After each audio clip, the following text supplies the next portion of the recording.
What makes a good adaptation? Is it a one which remains as accurate to its source material as possible? Or is a good adaptation a one which strays from acting as a one-to-one recreation to form its own identity? I don't care if she's a girl or a baby or somebody's grandmother. I'll still knock her out.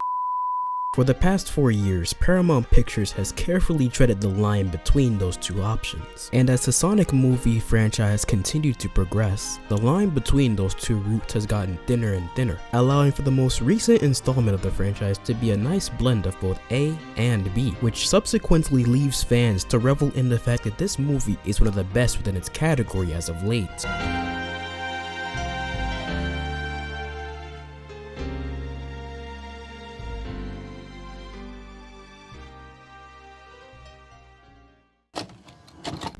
Is this thing on? Alright. Coming hot off the heels of the previous movie, the main plot of this installment is pretty much a near 100% faithful adaptation of Sonic Adventure 2, with its own quirks if you will. Konnichiwa?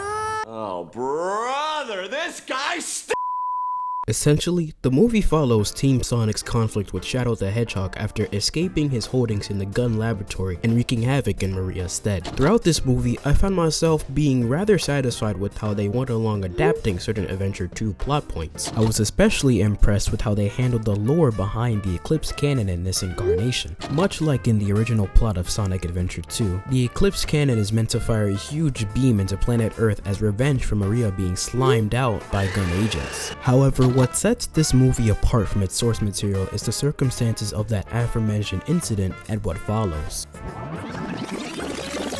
Eclipse Cannon is meant to fire a huge beam into planet Earth as revenge for Maria being slimed out by gun agents. That incident is still a central part of the lore behind the movie. What stands out though is the fact that in this movie, Gerald Robotnik actually remains alive. Somehow. I don't remember if they explained how or why he remained alive after this universe's incarnation of the same incident, but I'm not entirely mad at it because it gives us arguably one of the best dance sequences I've seen in a game adaptation of this sort.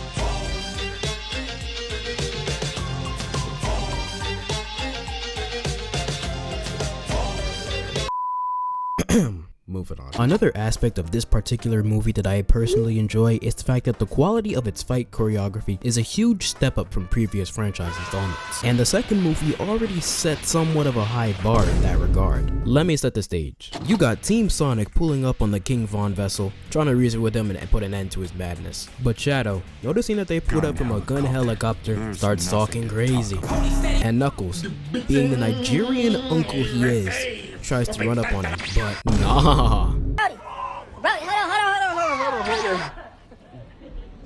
He rotates his wrist 90 degrees and got this nigga spaz. Timeout, timeout, timeout. Why did this nigga Knuckles use the same scream about 3 times in the same movie?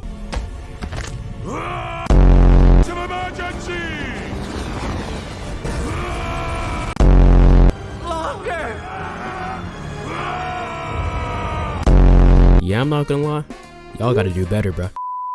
But Shadow said, nah, that's not enough.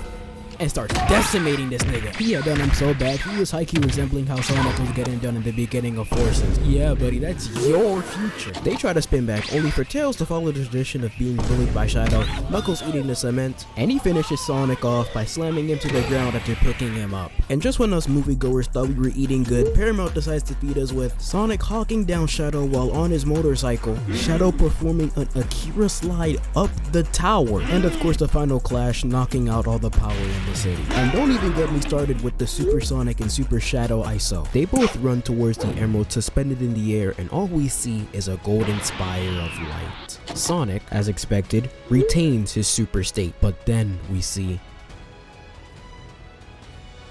Super Shadow. He then proceeds to block Sonic's attack with no effort, might I add, before dropping this line: "This ends now." And that's when I knew things were about to get critical. And seeing Sonic and Shadow just go back and forth in their power struggle, with Sonic landing 3 consecutive CTE inducing hits on Shadow across 3 different continents, was too entertaining. Knowing that this DBZ level brawl was the closest thing we'd get to an official all-out Super Sonic vs Super Shadow truly brought nothing but a smile to my face. And the way this ends with Shadow getting hit with the He really about to rock my shit. Meanest right hook of death to the jaw, sending shockwaves through the land and sending Shadow himself to the moon. Oh my word, this is generational. And the last favorable quality of this movie that I want to address is Shadow's adjusted characterization. Now, seeing as this is the Sonic Adventure 2 adaptation, of course Shadow is going to start off seeking revenge for what happened 50 years prior. However, what I like about this incarnation of the same character is how his redemption is presented. In the original Sonic Adventure 2, Shadow decides to turn his character around after Amy reminds him of the true meanings of Maria's final words. While in this movie, it is Sonic who fulfills that same role by essentially passing on the wisdom Tom gave him onto Shadow. And my personal enjoyment of this subversion stems from how Shadow as a whole is presented as a parallel in origin and a foil in action. In both Sonic and Shadow's individual upbringing, they end up being left alone as a result of losing someone they cared about the most. Yet Tom, being the parental figure constantly guiding Sonic throughout this movie series, aided in the Hedgehog's growth as a hero. And it was that factor which single-handedly prevented Shadow from being game-ended on the moon. And with the way this redemption is coupled with the final act, seeing Sonic and Shadow in their super forms rip through every robot the Eclipse Cannon dispenses, along with the final sacrifice,